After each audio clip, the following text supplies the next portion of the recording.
y'all, I'm making a giant cinnamon roll today, and I've already got started, but I thought I would jump on and show you a few of the process steps on how I do this, and then I will pause the video and finish putting it together, and I'll come back on when it's done so you can see the delicious cinnamon roll, the giant cinnamon roll, and the icing mixture that I use for the top.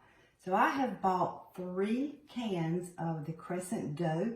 Sometimes you can't find them. I've got another one open already. But you can use just crescent rolls and pinch the seams together if you can't find the pastry dough sheets. So I rolled one of the doughs out and I cut it in half lengthwise. I've got it on our pastry mat, so I'm using the nylon knife to cut it so I don't cut my pastry mat. Then what I do is take some melted butter and just generously spread the melting butter. I'm using our silicone basting brush. I have thrown away all of our old basting brushes that has those wire bristles that can get in our food, which can get in our bellies, and we don't want that. That is not good for us. Okay, so I went ahead and mixed up some brown sugar, regular sugar, and cinnamon, and I like nuts in mine, so I chopped some nuts in with this mixture. And I'll share this recipe with you. And I'm probably going to make a mess trying to hurry. So I just spread the mixture on the dough. I hope y'all can see this. Let me move some stuff. Just after you've got your butter on, just spread the mixture out. You don't want it too thick because you got to roll this up. But I like a lot of this cinnamon sugar mixture inside. And if you have nut allergies, you can obviously leave the nuts out. If you're taking them to a party or a family for some occasion and you're not sure, I would leave the nuts out. Okay, then you just start rolling it up the long way. And I've got some flour on my mat so I can keep my hands in the flour so they won't stick to this pastry dough. And you just roll it up. I love making homemade cinnamon rolls. They're really not hard to do, and they taste so much better than the cans or the store-bought pre-made ones. But this giant cinnamon roll is so cute when it's done, and it makes a big presentation. So if you've got parties or cookouts, even that you're going to, it's a fun one to make. Everybody loves that giant cinnamon roll. Now when I get close to the other end, I just bring the edge over because I'm from the South and I've got it stuffed a little too much.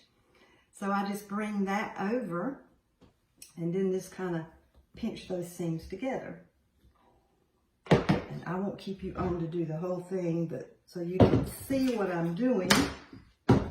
Then I just take this roll and I go right back around. I've got a cast iron skillet and I've got it with butter on the bottom. You can spray with whatever you want to, but I prefer using butter in mine. And then I'm just going to continue with my 3 cans of crescent roll dough. And I'm going to continue just rolling it around to make me a large cinnamon roll. And it won't go all the way out to the edge probably, but it's going to expand when it bakes. So y'all stay tuned. I will spread out my other sheet, cut it in half lengthwise, and repeat that same process. So I'll be back on shortly when it's ready for the icing. Stay tuned.